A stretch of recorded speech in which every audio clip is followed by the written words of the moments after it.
Coming up next on the Jeff Crilley Show, you're going to meet the great Carrie Fabris. She's on a mission to help leaders thrive. Her incredible story just ahead.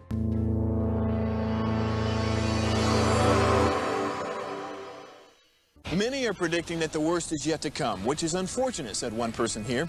Until now, they've enjoyed the reputation of being the nation's icebox. Watched a burglar in his home this morning by webcam. As a journalist of over 25 years, stories are what make my world turn. Reporting live from the Dallas newsroom tonight, Jeff Crilley, Fox 4 News. But in 2008, I took the jump from my familiar life and started a PR firm from my home. We're talking about anyone with a camcorder like the one I'm using becomes a television network. We started slowly growing the company, and we now have over 100 clients, and we've branched into the world of live digital broadcasting. I now own 8 different TV studios and have a huge team, and the stories that I now get to share are sometimes the most important of my life.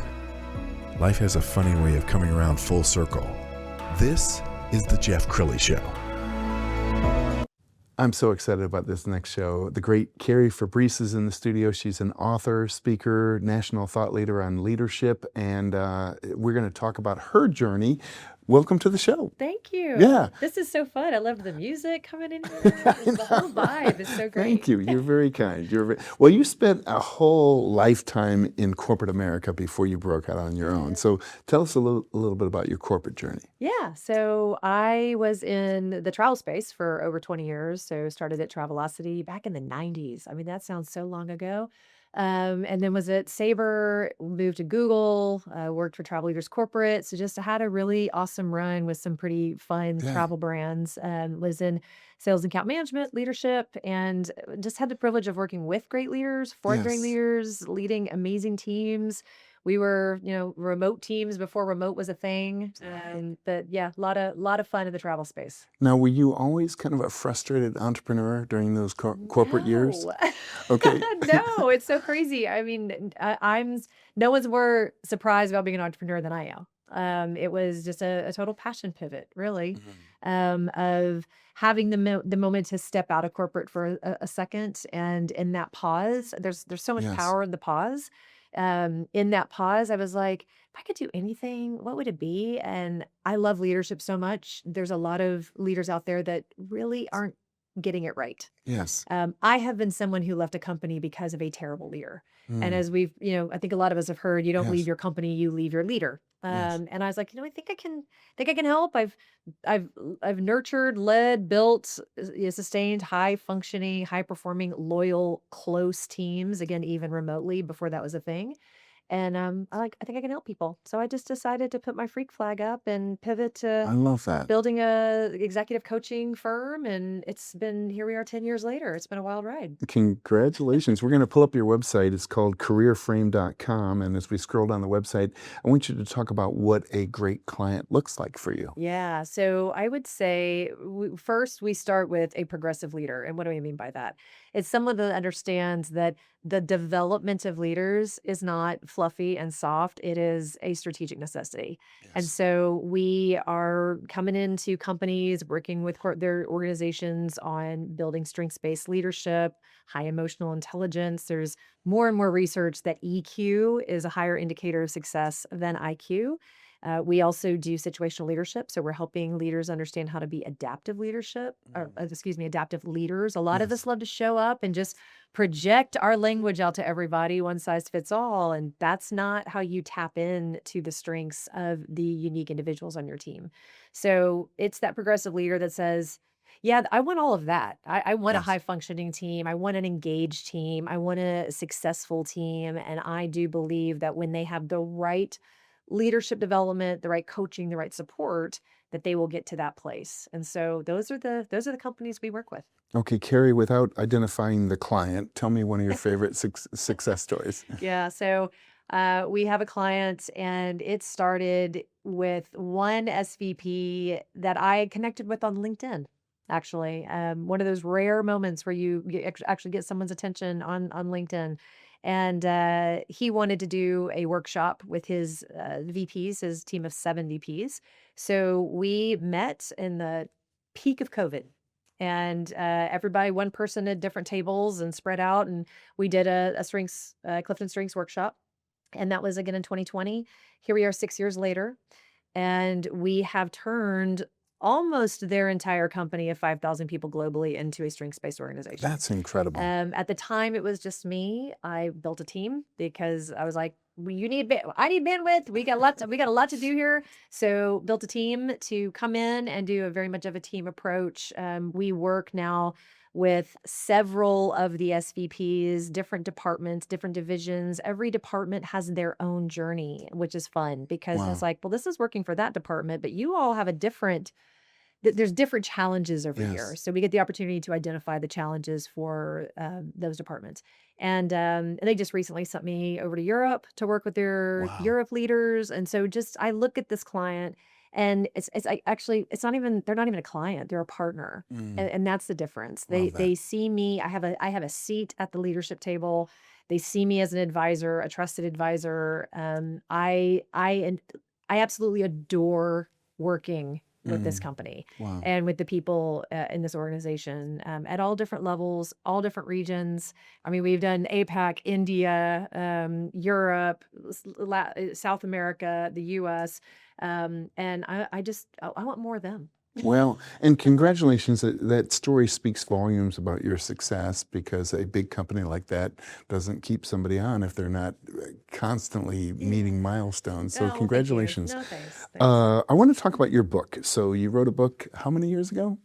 It came out in 22. 22. So this is like during COVID, all in. I love the name of the book. Tell us about the book. Thank you. Yeah. So it's funny. I didn't, just like I never aspired to be an entrepreneur. I really wasn't seeking out to be an author. It was just something that came out of me. And then it just wouldn't stop. Part of it was a little bit of a healing journey for me, kind of the cherry on top of this journey that I had taken.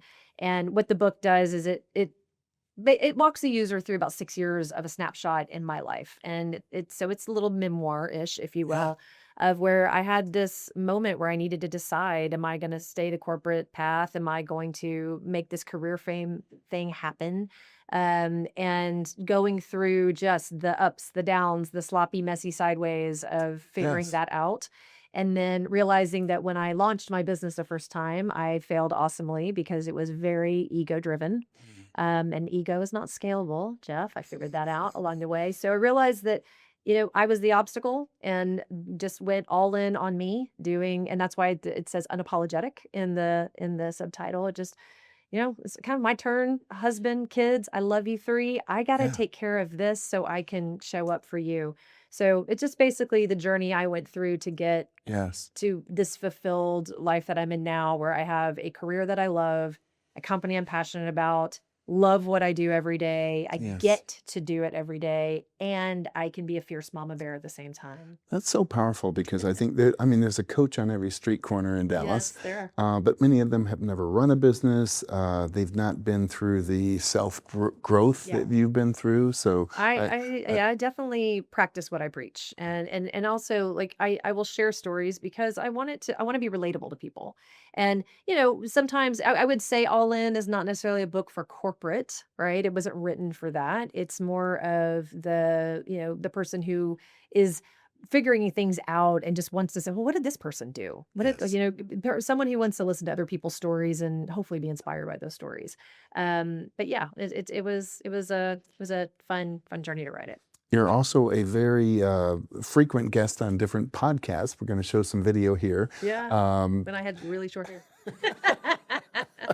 Yeah. Tell us about the kinds of podcasts that you go on and your topic. Yeah, so I have actually been on the podcast circuit a lot lately. Matter of fact, on Instagram, I have a Spotify playlist on there and just they're all there. Wow. I am spending a ton of time talking about leadership. I'm talking a lot about burnout and what to do with burnout.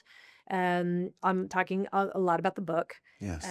But also about energy and how we use that. Energy is not woo-woo, it's strategic, and how Yes. we show up full engagement physically, mentally, emotionally, spiritually. Right. I talk a lot about return on energy, which is, we know about ROI. You invest in something, you want to get a return on it. Same thing with our energy. If we're putting our energy towards something, what are we getting back from that? Yes. And how do we remove the friction Are we doing things because it sounds good? Someone told Right. us we should, Right. or am I actually energized by this? And it's a beautiful tie into strengths because that's all about what energizes you the Yes. most to the least.